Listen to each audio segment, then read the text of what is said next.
fogosos do marketing. Sejam muito bem-vindos a mais um episódio do nosso podcast Fogueira do Marketing. E hoje, no nosso episódio, acho que é número 4, né? Esse episódio. Exato. Número 4, nós trouxemos uma pessoa também muito especial, um super empreendedor da área aí do RH, Daniel Santa Cruz, Santo Caos. Conte tudo para a gente. Bem-vindo. Boa tarde, gente. Obrigado pelo convite. Super empreendedor foi bondade sua, né? Mas é verdade. Ó, uma empresa aí com já 20 funcionários, vários cases de sucesso. 10 aninhos de estrada e já Pois é um tempinho para contar Clientes a história. grandes, muito grandes. Vamos lá. Conta um pouco da sua empresa, né? Pra Exato. gente. Legal. Bom, a Santo Caos é uma consultoria de estratégias humanas e organizacionais, né? A gente está aí há um pouquinho mais de 10 anos. A gente fez 10 anos agora em outubro de 2023. Atendemos aí mais de 150 empresas já, de vários setores, portes aí no Brasil, né? Principalmente grandes empresas. E hoje os nossos projetos eles são bem personalizados, né? Para a gente consultoria mesmo. A gente atua na parte de diagnósticos internos, treinamentos para lideranças, campanhas, sensibilizações, jogos, tudo que você puder imaginar, voltado para o nosso propósito, que é de fazer do ambiente de trabalho um lugar de mais felicidade, pertencimento e realização, né? E hoje as 3 principais frentes que a gente atua são comunicação interna, cultura e clima organizacional e diversidade, equidade e inclusão. Então, hoje as áreas de RH ainda estão um pouquinho segmentadas dessa forma. Às vezes tem cliente que tem uma área de comunicação interna específica. Depende muito da configuração interna da organização, mas de modo geral a gente atende RHs aí de grandes empresas. Show. E, bom, assunto denso, né, o de vocês. E me fale, por que vocês decidiram começar com marketing de conteúdo? Na verdade, assim, a gente, quando começamos a empresa, eu e os meus sócios, né, eu tenho 2 sócios, a gente começou a crescer um pouquinho a estrutura, começou a precisar trazer mais clientes, né? A gente, naturalmente, para poder crescer, precisava atrair mais clientes. A gente entendeu que estruturar uma área de marketing, começar a atrair pessoas para o nosso negócio era necessário, né? A gente precisava produzir para as pessoas entenderem o que a gente fazia, até questão de educar o mercado um pouco também. Porque não é tão simples de explicar. Tinha hora que ninguém sabia direito o que a gente fazia, né? A gente falava um pouco sobre engajamento, que era um tema que a galera achava que era coisa de rede social, então a gente tinha que explicar o que era. Aí começou a falar sobre comunicação interna. Diversidade é um assunto que hoje está muito em voga, mas a gente começou a falar disso lá em 2015. Você fala de engajamento de funcionário, Isso, né? engajamento de colaboradores, né? Então a gente sempre sentia essa necessidade de educar um pouco o mercado, mostrar o que a gente está fazendo, mostrar os cases e as nossas soluções. E aí o marketing de conteúdo foi uma frente que a gente viu uma oportunidade de expandir um pouco o nosso portfólio. E que canais vocês usam hoje? Bom, hoje a gente está muito focado em LinkedIn, né? Porque, querendo ou não, o nosso público é um público B2B, é um público mais corporativo mesmo, né? Então, é onde os RHs estão, né? A gente sabe que o LinkedIn tem um monte de questões ali, fanfic corporativa para todo lado, historinha de gratidão do não sei o quê, mas é um canal importante para nós, porque os RHs estão ali, né? A gente tem a oportunidade de atingir público segmentado lá dentro, produzir conteúdo relevante. A gente atua também no Instagram, não é a nossa rede principal, mas a gente atua no Instagram. A gente tem muita coisa no nosso blog também.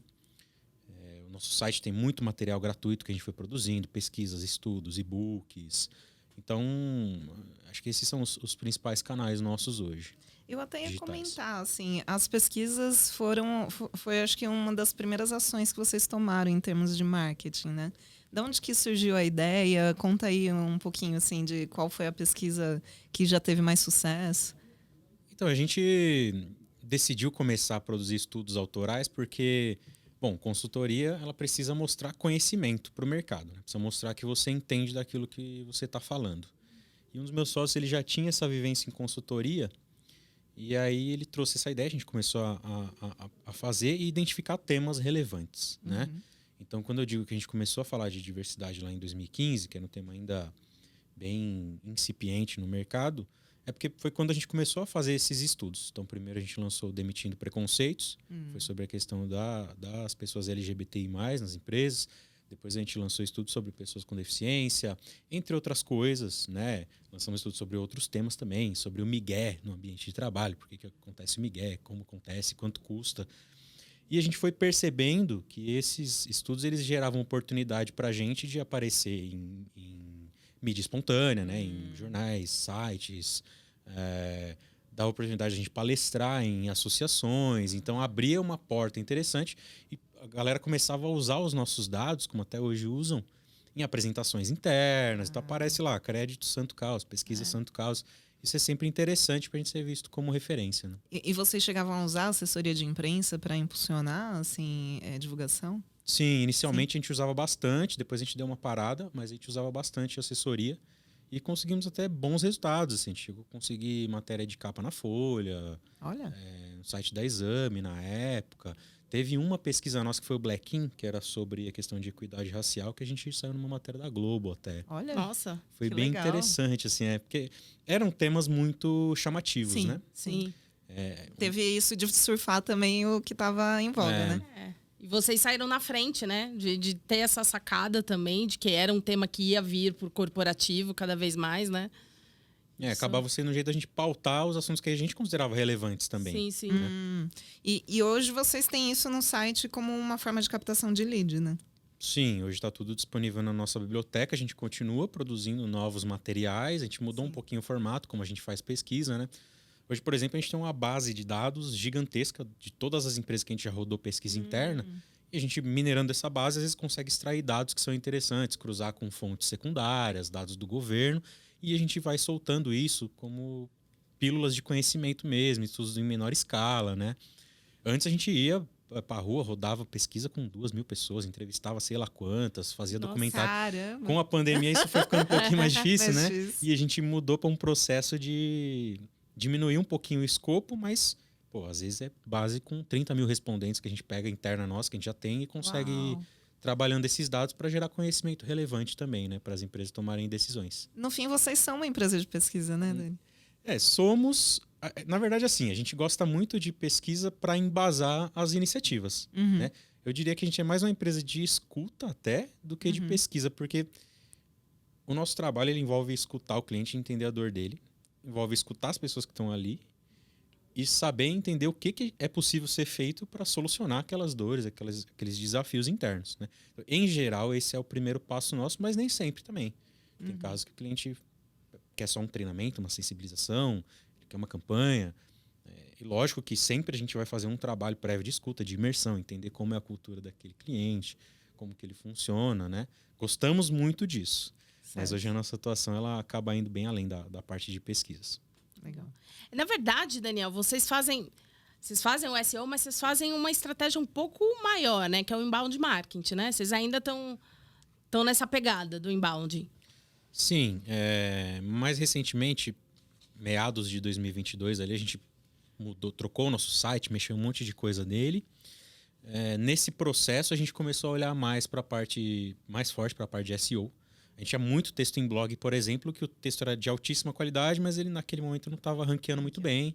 A gente fez todo um trabalho de revisão, de adequação de palavra-chave, né? Até a Flávia ajudou a gente aí nesse verdade, processo. trabalho aí. Bem trabalhoso.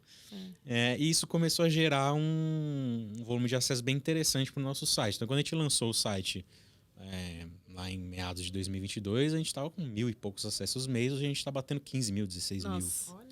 E muita coisa orgânico. Muita coisa orgânico mesmo.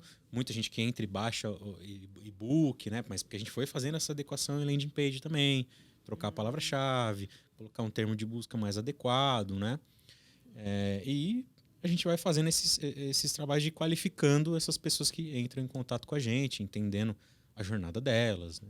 Identificando como que a gente pode enriquecer esse contato para depois possivelmente acabar virando cliente. E hoje vocês têm também investimento em algo pago, mídia paga? A gente tem feito bastante a partir de Google. No nosso caso, é até um pouco difícil, assim, porque o ciclo de venda é muito longo, né? Então, é um projeto de venda complexa, consultiva. Então, eu chego na reunião com o cliente e não tem um cardápio para mostrar para ele. Às vezes, eu preciso criar alguma coisa, eu preciso mesclar com outras que a gente já fez, trazer referência, entender o que está sendo feito com clientes similares. Lógico que pela experiência a gente consegue aproveitar alguma coisa, né? Mas muitas vezes não é assim. Então o ciclo de venda acaba sendo longo, a gente tem até um pouco de dificuldade de entender, caramba, o nosso ROI, não sei o quê. Dá para calcular, mas é uma coisa que às vezes é muito de longo prazo. Tem cliente que chega, hoje a gente consegue olhar essa jornada melhor, né? O cara chega, olha, ele lê um texto de blog. Aí daqui 2 semanas ele vai lá, baixa um e-book. Daqui outras 2 semanas ele vai lá, lê outro texto de blog e assiste um vídeo. Aí daqui a pouco ele preenche um formulário de contato, né? Então é uma jornada que ela não é linear. Então a gente, muitas vezes, ele fica indo e voltando e a gente tentando captar ele nos vários pedaços dessa jornada, né? Então, Daniel, bom, a Santo Caos tem um volume de conteúdo imenso, né? Inclusive a Zé Fini já fez parte da produção desses conteúdos, né? Durante um período. Depois vocês optaram por fazer internamente. Depois a gente também fez alguns apoios pontuais. Mas eu queria saber, assim, eu sei que tem idas e vindas, né? De terceirizar e fazer internamente.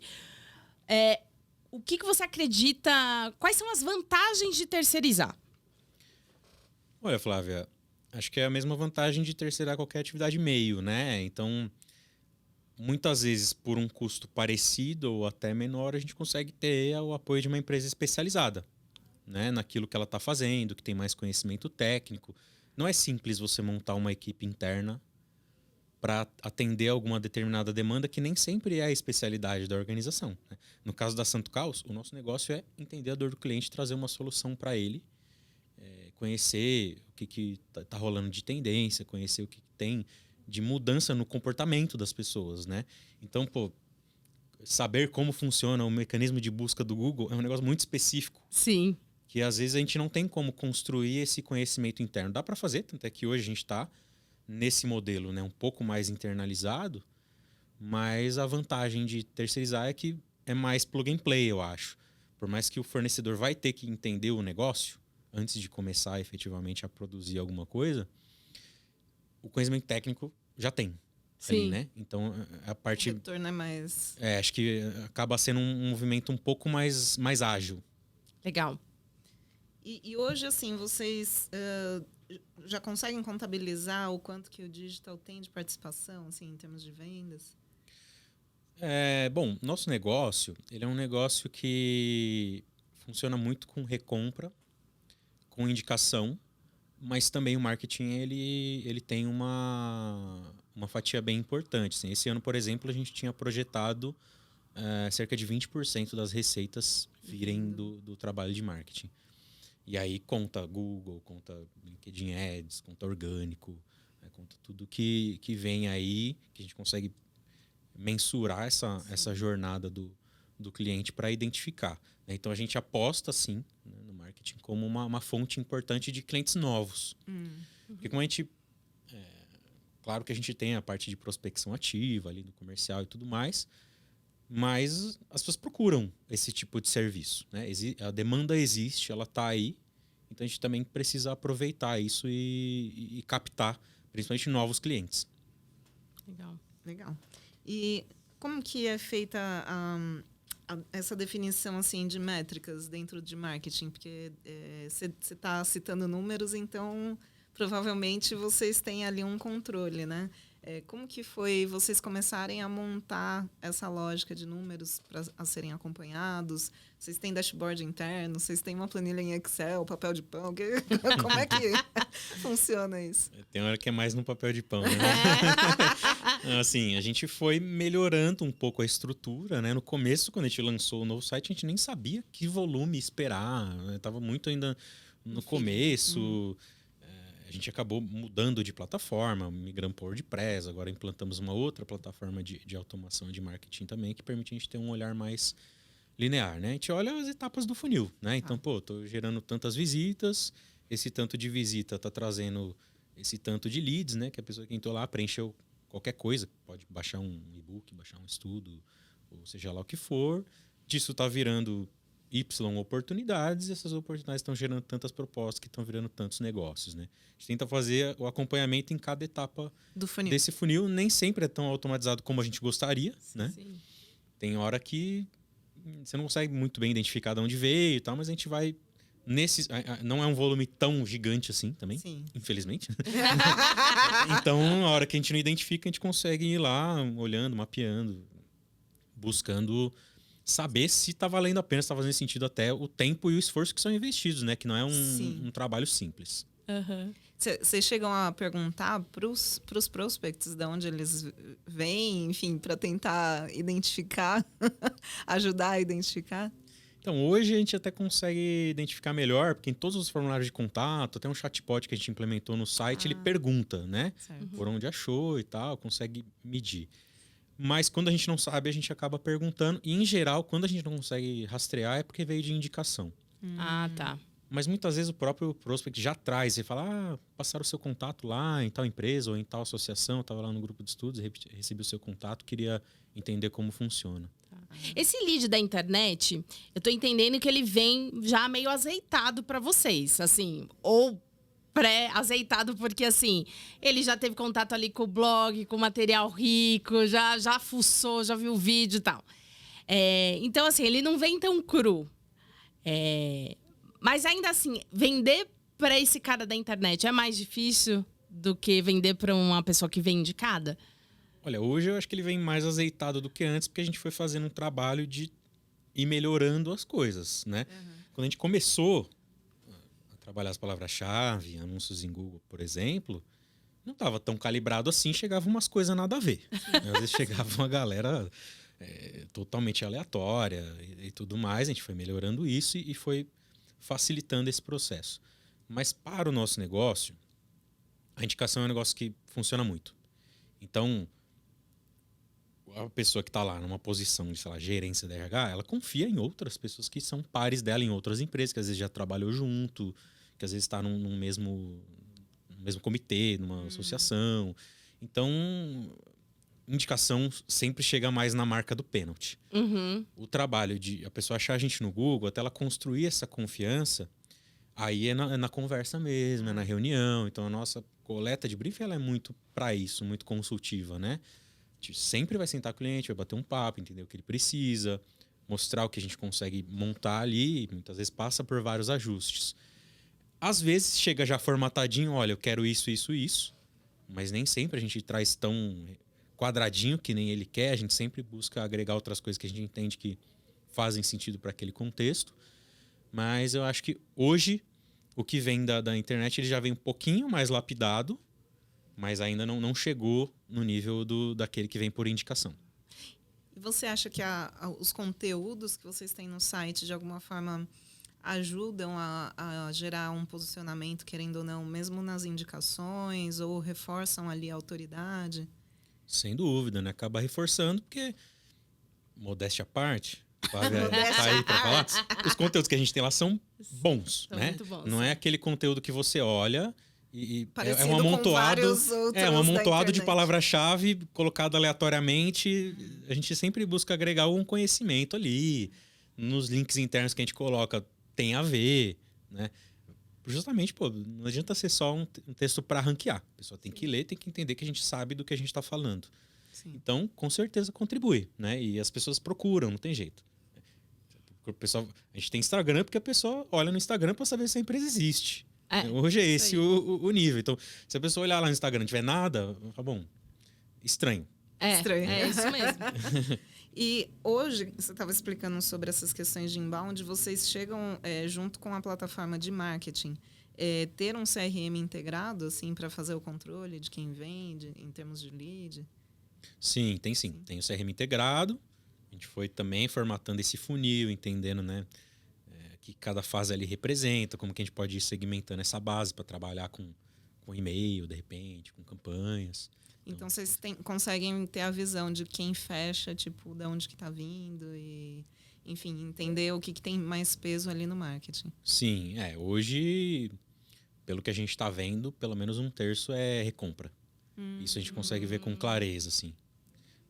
Então, esses são dados importantes para a gente. Sim. Com certeza. É óbvio, lógico, mas, porra, isso torna ainda mais forte a questão da gente ter que fazer um bom trabalho, né? Sim. Senão não volta. Né? E o que vocês acreditam que tem ajudado nessa fidelização? Assim? Tem algum componente de marketing, de comunicação? Tem, porque assim, a gente fez recentemente um estudo de posicionamento, né? Um estudo de branding e tudo mais. A gente fez 10 anos agora, então era um momento propício para rever várias coisas. A gente reviu essas coisas de personalidade da marca e tudo mais. E nesse processo, a consultoria que fez pra gente, ela entrevistou alguns clientes. E aí o que os clientes sempre trazem é a questão da parceria, mesmo da intimidade, da gente estar muito próximo, de estar muito junto, né? De ser uma relação até que meio informal, diferente do que é aquele quadradinho do mundo corporativo, que às vezes as pessoas estão acostumadas. Tem a questão da gente realmente trazer entregas aprofundadas. Né? Isso é uma coisa que faz muita diferença. Da gente ter jogo de cintura, né? Então, tem grandes empresas globais que fazem coisas parecidas com a gente, mas que ela tem um questionário padrão, um modelo padrão, uma plataforma padrão, que ou é aquilo muda, ou você escolhe outro. Sim. Né? E aí, a partir daí, eles vão fazer comparativos com várias outras. Não é nessa pegada que a gente tá, porque a gente entende que relacionar com pessoas, ainda mais hoje em dia, é um pouquinho mais complexo do que você olhar uma base de dados fria ali e dizer, olha, a sua empresa tá desse jeito, X%, Y%, NPS, acabou. Sim. Então, o nosso trabalho ele passa por essa questão de empática, por essa questão de proximidade, né, de uma escuta genuína. Então isso aparece muito e tem que transparecer também nos conteúdos que a gente faz. Com certeza. Então a nossa marca ela nunca complicado de dizer, mas eu não vejo hoje a nossa marca sendo formalzinha, quadradinha, muito séria, né? A gente tem uma pegada mais provocativa, mais irreverente, que faz parte da nossa identidade também, inclusive no trato com o cliente, né? Ah, legal. Eu fiquei curiosa sobre uma coisa. Eu sei que, né, tem todo um trabalho de autoridade da Santo Caos, mas existe talvez algum trabalho voltado para a autoridade dos sócios ou do... E aí? Conta um pouquinho aí. Putz, isso é uma coisa complicada porque tanto eu quanto os meus sócios, a gente não quer ser influencer. Sabe? A gente gostaria que a marca falasse por si só, e é lógico que várias vezes ela vai falar por meio de nós, mas a gente também tem outras pessoas na equipe, né, independente do cargo que elas ocupem, da área que elas estejam, que elas têm propriedade para falar sobre alguma coisa. É muito uma mentalidade junior, é isso, hein? Enfim, né? A gente não acredita muito nesse... Quer dizer, funciona para várias empresas, não é o que a gente... Ser influenciador do próprio negócio, né? Funciona para muitas empresas. Mas não é o modelo que a gente quis implementar até agora, né? Só nós sermos os porta-vozes, né? Tem a questão de representatividade envolvida, né? A gente fala de diversidade, a gente quer que pessoas que não sejam nós 3 homens brancos estejam falando sobre temas que são sensíveis, né? Isso é importante para nós como um valor.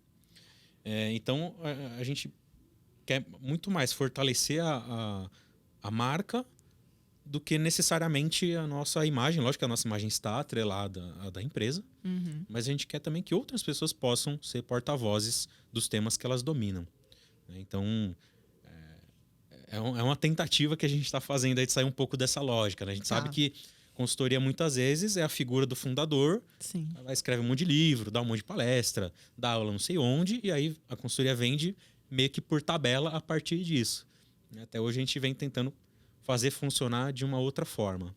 Um pouco mais na base da marca mesmo e dessa potência coletiva que a gente foi construindo lá dentro. Sim, show. E hoje você falou de uma equipe interna. O que vocês têm de estrutura? De marketing, de você marketing, pergunta? Legal. Bom, uma empresa de 19 pessoas, a área de marketing naturalmente não vai ser 10. Né? Hoje, na realidade, eu lidero essa área. Eu tenho uma pessoa que está mais focada na parte de tráfego, tanto orgânico quanto pago. E eu tenho uma outra pessoa que está mais focada na parte de branding e planejamento. A parte de conteúdo, a gente ainda, sinceramente, está procurando o melhor modelo. Se vai fazer interno, se vai fazer externo. Já testamos algumas coisas. Hoje a gente está fazendo interno, mas a gente não descarta terceirizar essa parte de conteúdo, principalmente parte de design e tudo mais. Que, de novo, né, é uma parte muito técnica. Então, às vezes, não faz tanto sentido a gente internalizar isso. Então, hoje somos em 3, vamos dizer assim.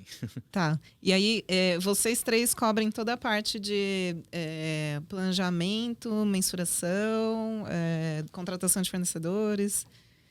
Eu acho que é importante a gente falar isso, né? Porque muitas vezes, quando a gente olha pequenas empresas, elas realmente não têm muitos recursos, mas a gente percebe que mesmo com uma estrutura mais enxuta, dá para a gente investir, né, naquilo que é essencial para o negócio de vocês.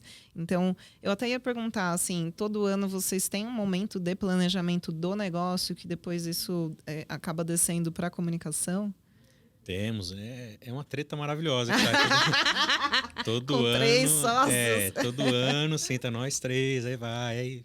Enfim, né? Já chegou num nível de maturidade que não sai tanta treta assim mais. Mas lógico, né? Não tem como você planejar marketing e comunicação sem entender o objetivo do negócio. Ah, sim.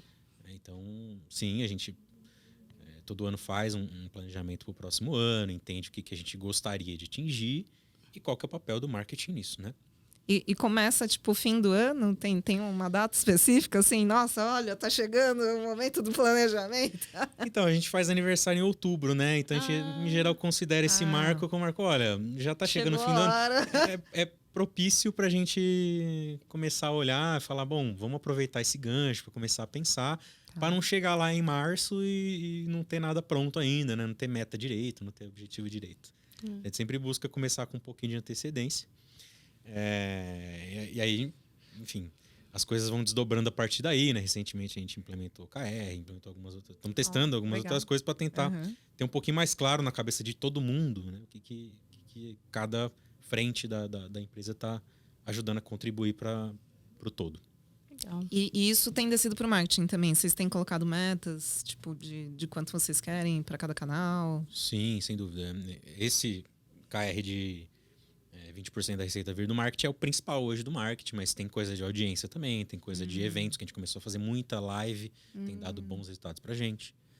No LinkedIn mesmo, a gente transmite pelo LinkedIn, tem sido interessante. Vocês chegam a colher leads nessas lives? Sempre acaba vindo, né? Porque tem as pessoas que participam muito ativamente até, isso é muito legal, né? Então a pessoa comenta, pergunta, quer saber mais, e a gente sempre oferece. Sempre não, né? Mas na maioria desses eventos a gente oferece algum material para download. Aí é que a gente capta essa galera que que participa, né, das lives. Ah, legal.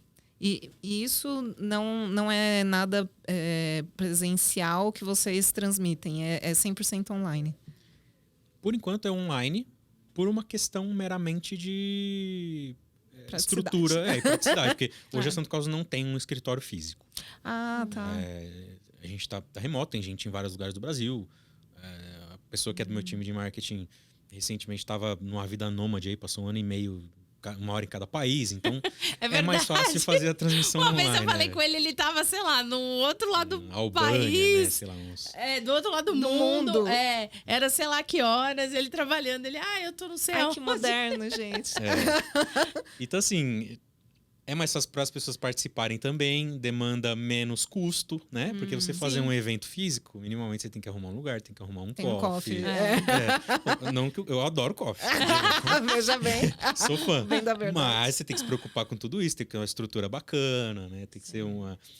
Então a live, a pessoa entrou ali, assistiu 1 horinha, depois de 1 hora a gente sabe já por experiência que começa a desabar a audiência, então te mantém no máximo 45 minutos de conteúdo, depois pergunta. E a gente vem mantendo nesse formato, mas a gente quer voltar a fazer evento presencial, porque a gente tá sentindo falta desse contato humano. Assim, Sim, tá. E nessas lives, vocês logo de início já tinham um grande público ou foi na resiliência ali, tipo... apareceram 5, minha mãe, o meu sócio e tal, mas, né, vamos de novo. Vai sendo construído, né? Porque a gente começou também... fazendo pela primeira vez, como muitas vezes a gente fez na Santo Carlos. Muita coisa a gente aprendeu fazendo, né? Nas primeiras não tinha tanta gente assim, mas aí conforme o tema a gente via que aumentava.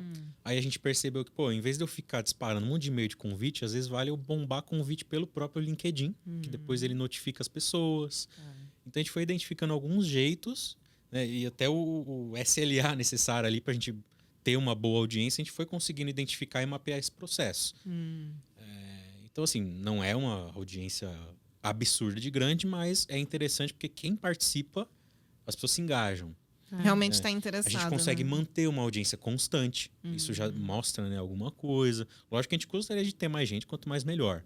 Mas a gente consegue trazer conteúdos interessantes a ponto das pessoas permanecerem e participarem recorrentemente. Sim. Então sempre tem as pessoas ali que a gente olha que já participou de outras. Tem gente nova, mas também sempre tem pessoas que gostam de assistir várias, né? Você já chegou a fazer venda em cima de alguém que assistiu? Ah, eu acho que já teve, sim. Já teve parceria que a gente fechou para vender projeto junto, né? Olha. Pô, eu trabalho com isso aqui, a gente pode se juntar. Pô, te apresentar esse complementar. cliente aqui. Acaba acontecendo, né? Porque o evento ele também é uma ferramenta de você mostrar conhecimento e expertise. Então a pessoa te vê ali como uma referência. Se ela vê o conteúdo, ela se interessa e identifica com alguma dor que ela tem na empresa dela, naturalmente já quebra um pouquinho encurta um pouquinho esse caminho, né? Mas o que vocês fazem no pré-evento para garantir ali um quórum mínimo? Que a campanha pré? Ah, a gente faz um pacotinho básico ali, né? Pô, dispara alguns e-mail marketing, convida muita gente pelo próprio LinkedIn. Ah, legal. Nos últimos, a gente testou até de fazer anúncio no LinkedIn voltado para o evento, levando para a página do evento, né? Convidando as pessoas. Aí faz rede social também, né? Enfim, tem várias formas. Chama cliente meio no tete a tete ali também, ou aquele prospect que a gente está trabalhando alguma proposta.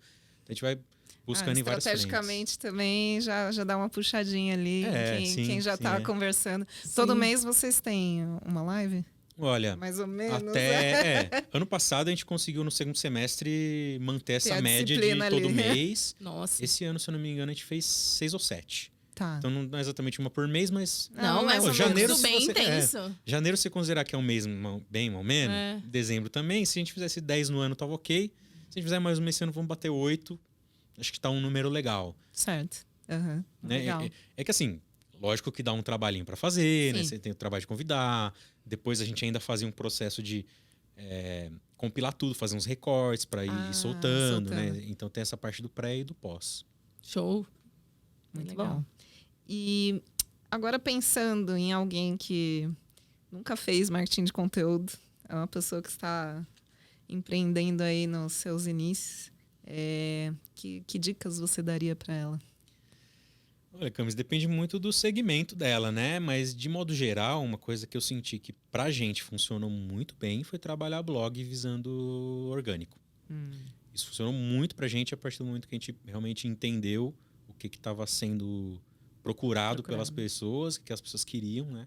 Então, nosso volume de acesso cresceu muito e quase matematicamente isso acaba gerando Negócio. mais leads também, Sim. né? Mais oportunidades qualificadas. Então, acho que o orgânico é muito interessante, por mais que tenha uma concorrência grande em Google, né? Você olha, tem altos E níveis de você dificuldades. concorre com os players também, assim, né? Sim, tem empresa global que faz um serviço similar ao da gente. Dá uns exemplos aí de clientes seus, só para o pessoal entender Do que a gente está falando. do que estamos falando. Tá bom. Bom, hoje a gente está trabalhando com Sabesp, Raia Drogasil, MRV, Grupo CCR, né? Então são grandes empresas aí, maioria, né? São grandes empresas e realmente de todo setor, porque a gente está falando de gente, né? Estamos falando de pessoas, de estratégias humanas, né? Sim. Então acaba sendo organizações mais desse porte maior. Tem algumas menores também, mas uma coisa que a gente percebeu é que não faz sentido pra gente, por exemplo, atender unicórnio, sei lá. Porque é uma empresa que está crescendo tão acelerado que o nosso trabalho é muito fácil ele ficar obsoleto ali dentro. Porque Entendi. tá Porque ele já tendo um tá turnover gigantesco, contratando, dobrando o tamanho da equipe toda hora. Às vezes é melhor esse cara contratar um software que vai medir ali rapidão, super ágil o negócio, já vai identificar. E depois a gente entra para ver se consolidou a cultura que ele queria, para ver se está rolando. Tá. Então, para a gente não faz sentido também empresas que não tenham um RH minimamente estruturado, porque você não vai dar conta de fazer o que precisa ser feito para transformar ali dentro. Eu acho que essas áreas, né, que precisam de uma certa... educar mesmo o público, eu acho que o blog faz muito sentido, né?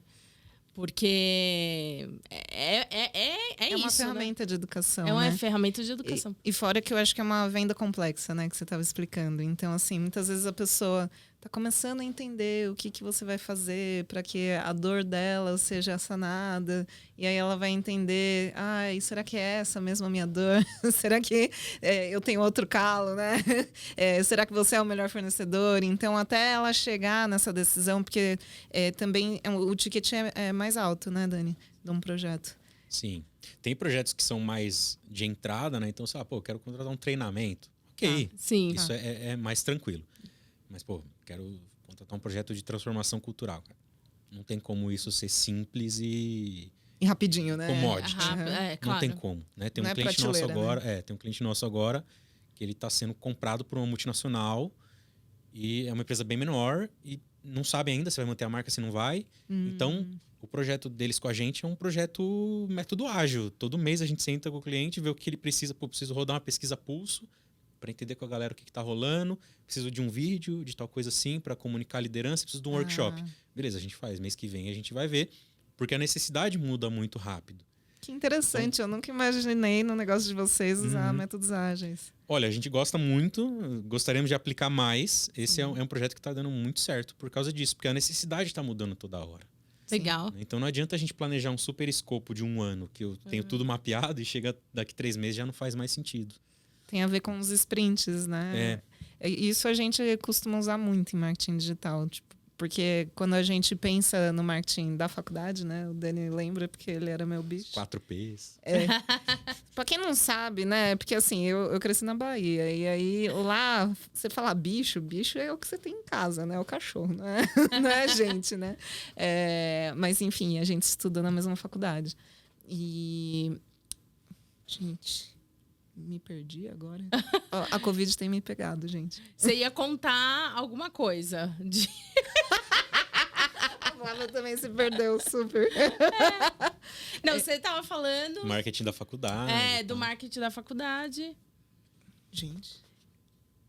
A gente vai ter que cortar Bom, essa. mas não, conta. O Dani e a Camila fizeram ECA USP. Qual o curso que vocês fizeram? Publicidade. Publicidade. Não, mas... não, eu me perdi. Acho que é questão do ágil, né? Porque lá a gente aprende muito quadradinho, né? O negócio... O marketing que a gente aprendeu, né? Agora eu lembrei. Era um marketing mais com escopo engenheiro, digamos. Então, você pensa no escopo do projeto e aí você vai dividindo em fases e você tem que entregar. Então, quando você tinha uma mídia tradicional, né? Rádio, TV, revista, você comprava o espaço e tinha aquela data para sair aquele espaço da mídia. Se você, agência, não entrega o material, tipo, o espaço está perdido, né? Dançou. E aí, normalmente, a mídia já tinha, tipo, uma arte meio padrão, assim, que ela divulgava qualquer coisa e beleza. Para ela, não ficava em branco. Mas a empresa, tipo, tinha esse desperdício aí de dinheiro, né? Então, toda a lógica de trabalho de comunicação, assim, desde a faculdade, era muito... então define essa lista de coisas e aí você vira à noite e você tem que fazer acontecer. E aí, às vezes, você ficava pensando assim, gente, mas eu não sou nem médica, o que eu tô virando noite, sabe? Ninguém vai morrer se eu não entregar esse negócio aqui, não fotografar essas pessoas, não terminar esse texto, sabe? Tudo isso para sair um anúncio de 30 segundos, né? Exato. Aí às vezes a gente tinha um pouco dessas crises existenciais. E eu acho que o marketing digital chegou para mostrar para a gente uma outra lógica. Então, assim, no que a gente está falando de projetos ágeis, você para de pensar nesse escopo e eu tenho que fazer tudo e entregar tudo, porque a gente já vive um mundo tão louco que muda tudo o tempo inteiro, que na hora que eu tiver que entregar tudo isso aqui, já está desatualizado. A campanha já não serve mais aos propósitos. Então, você, na verdade, faz essas listas, mas o tempo inteiro você está colocando coisa nova, repriorizando, e aí você faz o que dá, né? Dentro das suas 8 horas de dia, ou sei lá quantas horas você tem aí de trabalho. E isso hoje em dia também eu começo a implementar muito em cliente, assim, porque são poucos que ainda têm essa visão de gestão de projeto, né? Ágil. E eu acho que faz muita diferença no digital. Então, é a gente repensar também a forma como a gente trabalha no dia a dia. E não só, assim, quais estratégias, quais ferramentas, né? É uma revolução, né? E também você aproveita oportunidades, né? Porque às vezes aparece algum tema que está muito quente, que você tem que se posicionar, e aquilo não está dentro do teu planejamento mensal. Sim. E aí? Sim. Como que você absorve isso? Como que você encaixa isso dentro do teu processo? Tem que ter alguma forma, né? Às vezes você aproveita alguma coisa que está acontecendo ali, né? Aconteceu tal tema que é super relevante, vamos tentar fazer uma live rapidão aqui para falar disso, sabe? Sim. Tem que ter esse espaço, né? Você tem algum exemplo, assim, de coisas que vocês aproveitaram? Putz, Foi meio caótico, mas rolou. de cabeça assim eu não lembro, mas a gente sempre procura estar de antenado, olho. né? A gente sempre procura estar de olho porque as coisas estão acontecendo o tempo todo, né? No último podcast a gente falou um pouco, né, sobre Sim. isso. Porque foi sobre marcas e patentes e aí a gente trouxe o case do Emicida, né? Uhum. Com Balduco e tal. Pois Então, mas numa perspectiva mais em relação ao direito autoral. Mas tem que aproveitar a onda, né? Sim. E aí, vamos? Vamos Vamos jogar esse homem na fogueira. Mas já? A gente gosta de jogar um Daniel na fogueira, né, gente? Vamos jogar o Daniel na fogueira.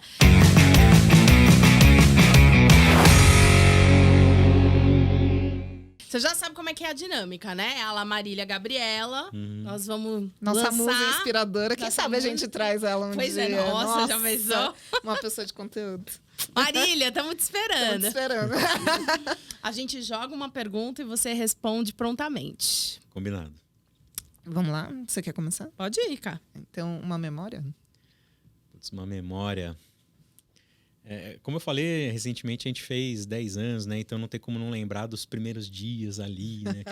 Aquela coisa, você planejando, aí você faz aquele business plan, né? Um cenário otimista, que você ia estar faturando 300 milhões com 50 funcionários no segundo ano.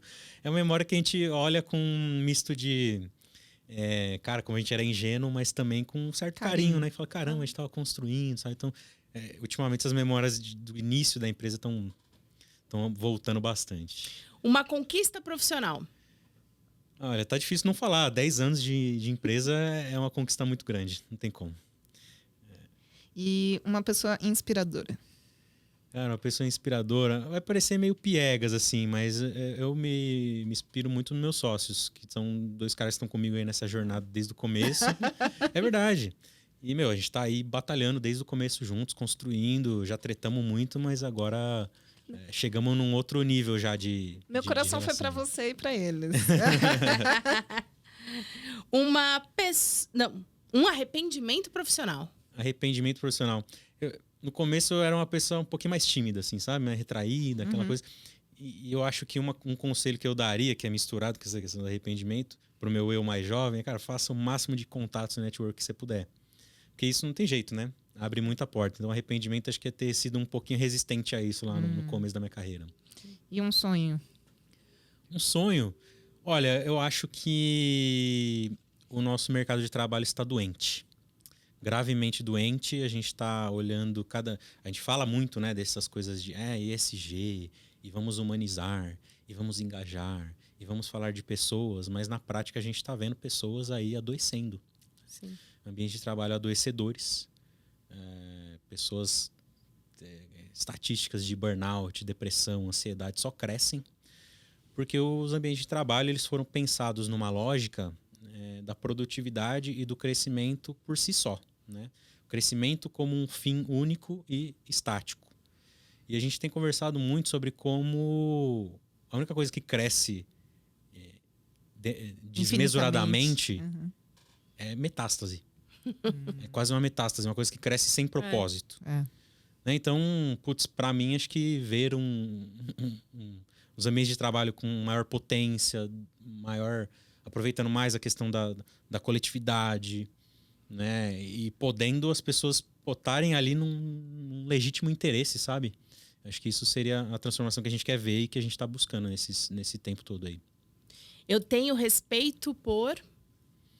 Tenho respeito por quem empreende fazendo as coisas direito, viu? Porque, olha, vocês sabem que não é fácil, né? Eu não gosto de romantizar demais. Não gosto de ficar, ai, nossa, como empreender no Brasil, como é difícil. Mas a gente sabe que é desafiador pra caramba, né? Porque a gente tá, ainda mais sendo pequenas empresas, né? A gente tá sujeito a muita flutuação do mercado, tá sujeito a um monte de coisa que a gente não tem o menor controle. Né? Então, cara, eu respeito muito porque na pele eu sinto aí como é desafiador. Muito bom. E o que você queimaria no jeito que as empresas fazem marketing atualmente? O que você joga na fogueira? Olha, tem algumas coisas. A gente estava até brincando no começo aqui dessa coisa, né? Da estética que virou a mesa do podcast, né? E acho que isso tem muito a ver com a questão agora que as marcas estão procurando influencer para tudo, né? Recentemente aí a gente teve uma certa concessionária de fornecimento de energia que teve um certo problema com o fornecimento de energia e ela contratou um certo influencer para meio que fazer um meio de campo. Um publi dela. Sim. Num momento super delicado, achando que isso ia resolver alguma coisa, né? E lógico que saiu pela culatra, né? E marcas que estão contratando influencer que não tem nada a ver com a essência da marca, só porque a pessoa tá bombando. Eu acho que falta um pouco mais de autenticidade, sabe? Nesse momento. Então, acho que jogaria na fogueira essa falta de autenticidade e essa procura por soluções fáceis, né? Porque não tem jeito, né? Trabalhar a marca é um trabalho contínuo, constante, às vezes tem um monte de gente fazendo um monte de coisa certa ali, fazendo um trabalho de formiguinha, aí faz um movimento desse, você destrói tudo. Que é muito difícil construir e mais fácil Nossa. tropeçar. Pois é. Muito bom. Obrigada, Dani. Obrigada, Dani. Obrigado a vocês. Espero que eu não tenha alongado demais as respostas da Marília e Gabriela. Porque só eu falar ia ficar muito jogado, né? Não, então eu prefiro não. explicar um pouquinho mais o meu raciocínio. Mas não, faz parte. Acho que é importante. Super obrigada por ter aceitado aí participar. Deixa os seus contatos, Daniel, da Santo Caos. Legal. Bom, a Santo Caos vocês podem encontrar no nosso site, né? santocaos.com.br. A gente está no LinkedIn, está no Instagram também. O nosso e-mail para quem quiser perguntar alguma coisa, bater um papo, querofalarcom@santocaos.com.br. Só chamar lá que a gente se fala, acompanha a gente sempre está, como falei aqui, né, fazendo live, estamos soltando conteúdo, e-books, novas pesquisas com uma boa frequência. Então, convido aí todo mundo que tiver... Tem algum teaser da próxima? Qual vai ser? Prefiro não vai revelar. não mandar um spoiler nesse Sem momento. spoilers. Sem spoilers nesse momento. É isso, pessoal. Podem acompanhar o nosso podcast Fogueira do Marketing no YouTube e Spotify. E também vão ter cortes disponíveis nos nossos Instagrams, @mktcomresultado. @Zefini Conteúdos. Também pode curtir aí o podcast lá na Vesa TV e no portal da BCCom. Lembrem-se de curtir e compartilhar. Isso ajuda a chegar para mais pessoas. E para quem quiser fazer alguma sugestão de pauta, a gente tem o nosso e-mail, fogueiradomarketing@gmail.com. Até mais. Até mais, pessoal.